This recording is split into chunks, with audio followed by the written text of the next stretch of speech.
Waxaan ku dhashay caasimadda dalka Soomaaliya Muqdisho, gaar ahaan degmada Xamarweyne. Inta badan noloshaydii waxaan ku soo qaatay magaalada caasimadda ah ee Muqdisho. Maalin maalmaha ka mid ah ayaa waxaan suuqa caalamiga ah ee Bakaaraha aan u aaday inaan ka soo iibsado waxyaabo aan xilligaasi u baahnaa. Soo laabadkii aan suuqa kaga soo baxayay ayaa waxaan isku aragnay Faysal. Xilligaasi aqoon maanan isku lahayn, balse wuxuu Faysal bilaabay inuu ila hadlo. Anna waxaan dhibsaday wiil Soomaaliyeed oo ila hadlaya inaan ka aamuso. Sidaas ay tahay, waxaan Faysal inoo suurta gashay in aan si wanaagsan isku baranno, waxaana kala qaadanay taleefannadii xilligaasi guriga inoo yaalay. Waxaan u bilownay in aan ka wada sheekaysano taleefannadii guryaha inoogu jiray.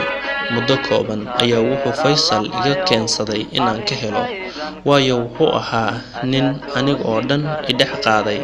Haddii aan ahayn lahaa sheeko aan laga xiisa dhicin iyo furfurnaan cajiib ah. Ku dhowaad sanad markii aan Faysal wada soconay ayaa wuxuu maalin maalmaha ka mid ah iga codsaday inuu i soo baro qoyskiisa oo uu ka dhashay. Anna waan ka codsaday, bacdama uu ahaa nin aan jecelahay, isla markaana waxaan horay u dhiganay ballan iyo axdi. Faysal ayaa wuxuu maalintaasi uu soo baray hooyadiis oo bashaash ahayd iyo carruur kale oo la dhalatay.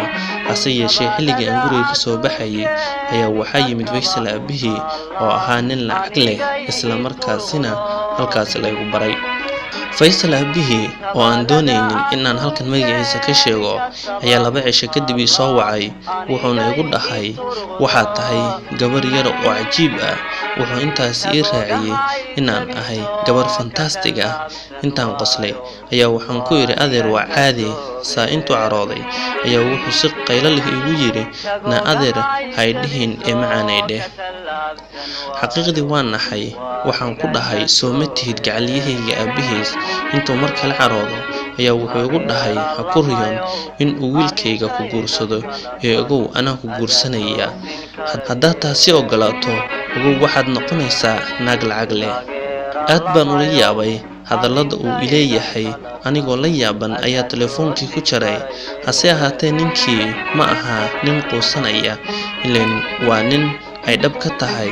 Intaan carooday ayaa waxaan garwaaqsaday in aan arrintaa Faysal u sheego.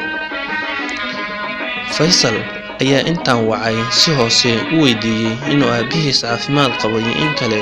Wuxuu ii sheegay inuu yahay nin caafimaad qaba, isla markaana nin howlihiisa shaqo kala dabaraya. Intaan yaabay ayaa waxaan u sheegay sidii ay wax u dhaceen.